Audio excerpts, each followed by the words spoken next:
Kannur edition അടിച്ചപ്പോ ജന്മഭൂമിയുടെ ഒരു page ചന്ദ്രികയുടെ editorial പേജാണ്. നമ്മൾ ഭയങ്കര പോപ്പുലർ ആയിട്ടുണ്ട്.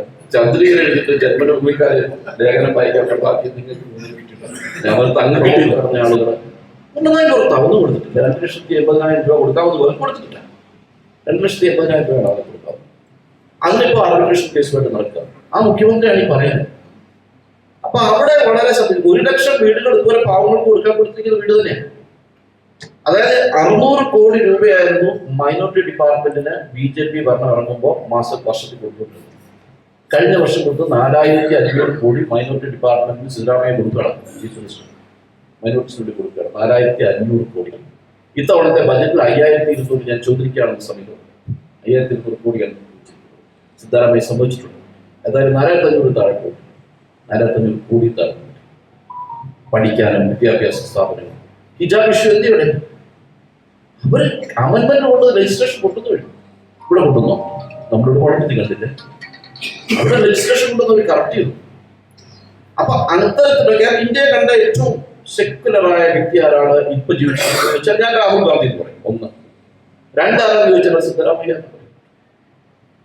അങ്ങനെയുള്ള ഒരു ഭരണാധികാരിക്കെതിരെ പറഞ്ഞിട്ടാണ് ഒരു രാഷ്ട്രീയം.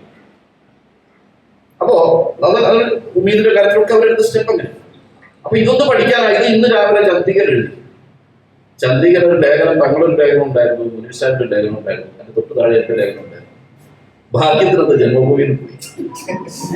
ഇത് ഭാഗ്യത്തിലേ കണ്ണൂർ എഡിഷൻ അടിച്ചപ്പോ ജന്മഭൂമിയുടെ ഒരു പേജ് ചന്ദ്രികയുടെ എഡിറ്റോറിയൽ പേജാണ്.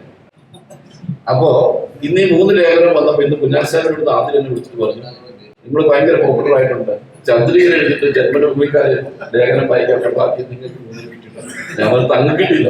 സോഷ്യൽ മീഡിയ ഭയങ്കരമായിട്ട് പോകുന്നു. ഇനിവേ എനിക്ക് സന്തോഷം. കാരണം 3 ലേഖനം വെറുതെ പോയതാകണമെന്നില്ല. കാരണം അതിനകത്ത് മുനീർ സാഹിബിന്റെ ലേഖനമുണ്ട്. ഫാസിസത്തിന്റെ അതിശക്തമായ ഒരു ലേഖനമുണ്ട്.